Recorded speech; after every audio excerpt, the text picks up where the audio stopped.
மட்டும் தான் அவங்களுடைய வந்து பாக்குறாங்க, எல்லாமே சரி பண்றேன்னு சொல்றாங்க. அந்த டைம் மட்டும் சரி பண்றாங்க, அப்புறம் எதுவுமே சரி பண்றது இல்ல.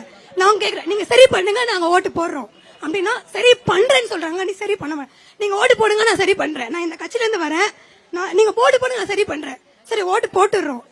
ஓட்டு போட்டதுக்கு அப்புறம் அவங்க கேக்குறாங்க எங்களை, நீங்க எங்களுக்கு ஓட்டு போடல, உங்க இந்த பக்கம் இந்த ஓட்டு எங்களுக்கு வரவே இல்ல, இவ்வளவு பேர் தான் ஓட்டு போட்டிருக்காங்க. அப்ப யார் ஓட்டு போட்டிருப்பாங்க அவங்களுக்கு? நாங்க ஓட்டு போடாம நீங்க எப்படி ஜெயிச்சீங்க? ஜெயிச்சவங்க சொல்ற வார்த்தையே தான், நீங்க ஓட்டு போடல, எங்களுக்கு இவ்வளவு பேர் தான் போட்டிருக்கீங்க. அப்ப ஓட்டு உங்களுக்கு எங்க இருந்து வந்திருக்கும்? இன்ன வரைக்கும் வந்து எங்க ஏரியால காவா கிளீன் பண்றது இல்ல, ரோடு போடல, எதுவுமே செய்யல. சின்ன குழந்தைல இருந்து எல்லாருமே இருக்காங்க. ஏரியா பேர் மென்ஷன் பண்ணுங்க. வேலூர்ல தான் SSK மானியம் வந்து எங்க சுந்தரேஸ்வர சுவாமி கோவில் அங்க இருக்கு. நாங்க சொல்லி பாத்துட்டோம். என் கவுன்சிலர் கிட்ட சொன்னா, நீங்க எங்களுக்கு ஓட்டு போடல, இவ்வளவு ஓட்டு தான் வந்திருக்கு, இந்த இடத்துல இருந்து மானியமா, இந்த இடத்துல ஓட்டு வரல எங்களுக்கு. அப்ப நாங்க ஓட்டு யாருக்கு போட்டிருப்போம்? ஓட்டு எங்க போயிருக்கோம்?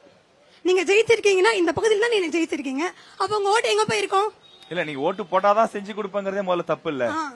நீங்க ஓட்டு போடுங்க, அப்புறம் நாங்க செய்யறோம், நாங்க ஜெயிச்சுட்டு செஞ்சு தரோம் உங்களுக்கு. ஓகே, இனிமே வரக்கூடிய தலைவர்களுக்கு நீங்க என்ன சொல்ல விரும்புறீங்க? ஒருத்தர் ஜெயிச்சுட்டாரு, அதை விட்டுருவோம்.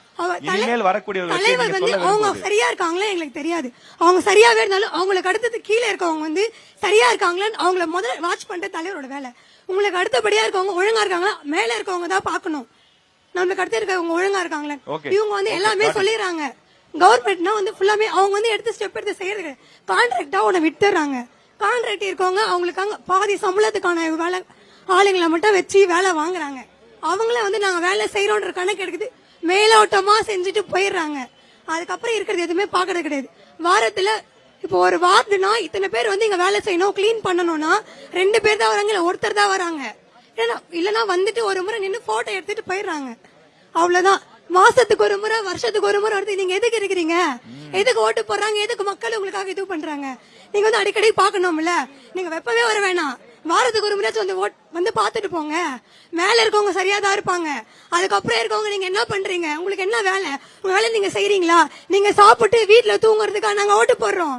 நாங்க எதுக்கு உங்களுக்கு தேர்ந்தெடுக்கிறோம்? நாங்க வரி கட்டுறோம் தானே, GST கட்டா தானே நாங்க இது கட்டிட்டு வரோம். நாங்க போடுற சோப்புல இருந்து சீப்புல இருந்து ஷாம்பு இருக்காலும் உங்களுக்கு வரியை கட்டுறோம். வரி பணம் ஏறிச்சு, நகை அது எல்லாமே போயிடுச்சு. நகை வந்து அத்தியாவசியம் கிடையாது, அது ஒரு ஆடம்பரம் தான். நகை இருந்தாலும் கிடையாது. இப்ப நகை சேர்த்து வைக்கிறவங்க எதுக்கு சேர்த்து வைக்கிறாங்க? நாளைக்கு உடம்பு சரியில்லை, ஒரு ஆக்சிடென்ட் ஆயிடுச்சு, எனக்கு உடம்பு சரியில்லை, ஹாஸ்பிட்டல் பார்க்கணும், எனக்கு கையில காசு இருந்தா காசை வச்சுக்க முடியாது. ஒரு நகையா இருந்துச்சுன்னா அடகுக்கல்ல வைக்கிறனோ இல்ல விக்கிறனோ, அதை வச்சுதான் நான் காசு என் ட்ரீட்மெண்ட்டுக்காக நான் பாத்துக்கிறதுக்காக நகை வேணும்னு கேக்குறாங்க எல்லாருமே. நான் போட்டு இது பண்ணிக்கணும்ன்றதுக்கு 1000 கவரிங் இருக்கு. ட்ரெஸ்ஸுக்கு மேட்சா கலர் கலரா 1000 பேர் போட்டு போலாம். தங்கத்தை தான் போடணும்னு கிடையாது. எது விலை ஏறுது ஏறலன்றது எங்களுக்கு தேவை கிடையாது. அடிப்படை பொருளுக்காக விலைவாசி குறைச்சு இது